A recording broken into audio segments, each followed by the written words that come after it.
સમાચારની શરૂઆત કરીશું ખેડા જિલ્લાના ઠાસરા તાલુકામાં વર્ષોથી કોંગ્રેસનું શાસન અને વર્ચસ્વ રહ્યું છે, પરંતુ આજે ત્યાં કોંગ્રેસને બહુ મોટો ફટકો પડ્યો છે। ઠાસરા તાલુકાના સૌથી વધુ સક્રિય કોંગ્રેસના કાર્યકર્તાઓ અને આગેવાનો આજે સત્તાવાર રીતે ભારતીય જનતા પાર્ટીમાં જોડાઈ ગયા છે। નડિયાદ ખાતે આવેલા ભાજપના જિલ્લા મુખ્ય કમલમ ખાતે એક વિશેષ કાર્યક્રમ યોજાયો હતો।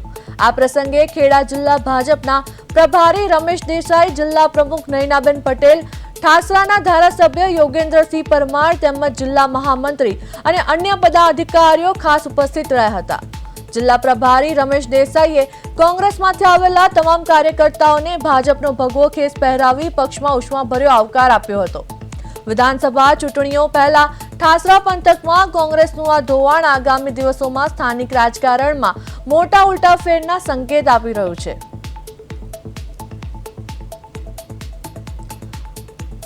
તો ખેડાના ઠાસરા તાલુકાના સૌથી વધુ કોંગ્રેસીઓ ભાજપમાં જોડાયા। નડિયાદ કમલમ ખાતે યોજાયો ભવ્ય કાર્યક્રમ।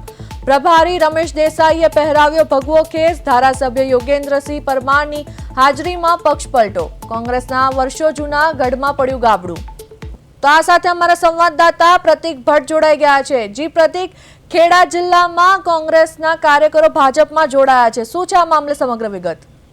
ચોક્કસથી વાત કરવા માટે જે ખેડા જિલ્લાનો જે ઠાસરા તાલુકાનો કહી શકે કે કોંગ્રેસનો ગઢ ગણાતો હતો, તેમાં ઠાસરા તાલુકાના સૌથી વધુ કાર્યકર્તા આજે ખેડા સંમેલનમાં જે ભાજપનો કેસ ધારણ કર્યો હતો, તેમાં ખેડા જિલ્લાના રમેશ દેસાઈ, પ્રમુખ નયનાબેન અને ઠાસરાના ધારાસભ્ય યોગેન્દ્રસિંહ પરમારના હસ્તે જે ભાજપનો કેસ ધારણ કર્યો હતો અને જે કહી શકાય કે ખેડા જિલ્લા ભાજપના રમેશ દેસાઈ અને દેસાઈએ કોંગ્રેસ કાર્યકર્તાને કેસ પર આવકાર્યા હતા અને જે ઠાસરા તાલુકામાં વર્ષોથી જે કોંગ્રેસનું જે આ રાજ ચાલ્યું હતું, તે કહી શકાય કે આ ભાજપે આ દોષ કર્યો હતો।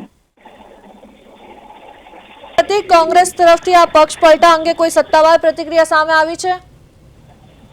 કોંગ્રેસ તરફથી તો આ સત્તાવાર નથી આવી, પરંતુ જે કહી શકાય કે ભાજપના ખેડા કમલમ ખાતે જે ભાજપનો કેસરીયો ધારણ કર્યો હતો અને જે ભાજપ દ્વારા જે ભાજપના જે પ્રમુખ છે નયનાબેન પટેલ દ્વારા જે સત્તાવાર જાહેરાત કરી હતી।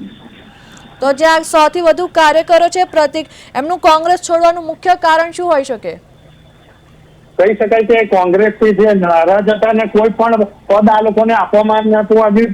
જે સક્રિય કાર્યકરો હતા વર્ષોથી જે ઠાસરા તાલુકામાં, પરંતુ તેમને કોઈ સક્રિય હતા, પરંતુ તેમને કોઈ સત્તાવાર રીતે તેમને કોઈ પદ નતું આપવામાં આવ્યું અને હાલ જે કહી શકાય કે ભાજપની જે કાર્યશૈલીથી તે ભાજપમાં પ્રભાવિત હતા, તેથી કહી શકાય કે ભાજપમાં જોડાયા હતા તેવું કહી શકાય છે।